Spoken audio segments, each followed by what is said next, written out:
এই নির্বাচনকে সুষ্ঠু হতে দেওয়া হয়নি। এখানে ব্যাপক ইঞ্জিনিয়ারিং করা হয়েছে।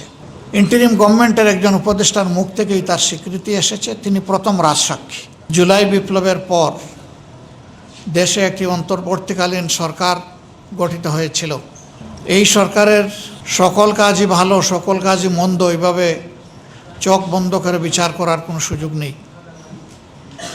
তারপরে এইটুকু বলা যায়, দৃশ্যমান আমরা যেটা পেয়েছি যে নতুন করে ওই আয়নাগরের অস্তিত্ব আর টিকিয়ে রাখা হয়নি। কাউকে ওরকম গুম হতে হয়নি। মানুষকে নির্বিচারে গুলি করে পাখির মতো হত্যা করা হয়নি।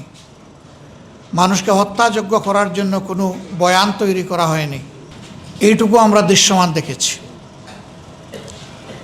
কিন্তু তাদের একটি পবিত্র দায়িত্ব ছিল।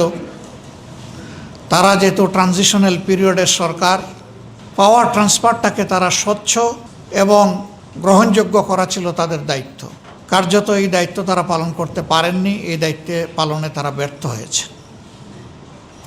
ফলে জাতির মধ্যে যে আকাঙ্ক্ষা তৈরি হয়েছিল জুলাই গণ অভ্যুত্থান এবং সীমাহীন ত্যাগের মধ্য দিয়ে, কার্যত সেই আকাঙ্ক্ষার বাস্তবায়ন এই নির্বাচনের মাধ্যমে হয়নি। কেন হয়নি তা আপনাদের সামনে পরিষ্কার। এই নির্বাচনকে সুষ্ঠু হতে দেওয়া হয়নি। এখানে ব্যাপক ইঞ্জিনিয়ারিং করা হয়েছে। ইন্টারিম গভর্নমেন্টের একজন উপদেষ্টার মুখ থেকেই তার স্বীকৃতি এসেছে। তিনি প্রথম রাজসাক্ষী। প্রফেসর ডক্টর ইউনূস তিনি যুক্তরাজ্য সফর করেছিলেন। সফরে যাওয়ার একদিন আগে জাতির সামনে ভাষণ দিয়ে তিনি বলেছিলেন নির্বাচনটি অনুষ্ঠিত হবে এপ্রিল মাসের প্রথমার্ধে এবং নির্বাচন কমিশন তার উদ্যোগ গ্রহণ করবে, বাস্তব পদক্ষেপ গ্রহণ করবে। তিনি গেলেন। সেখানে বর্তমানে যিনি প্রধানমন্ত্রী, তখন তিনি জাতীয়তাবাদী দলের ভারপ্রাপ্ত চেয়ারম্যান ছিলেন, তার সাথে বসলেন।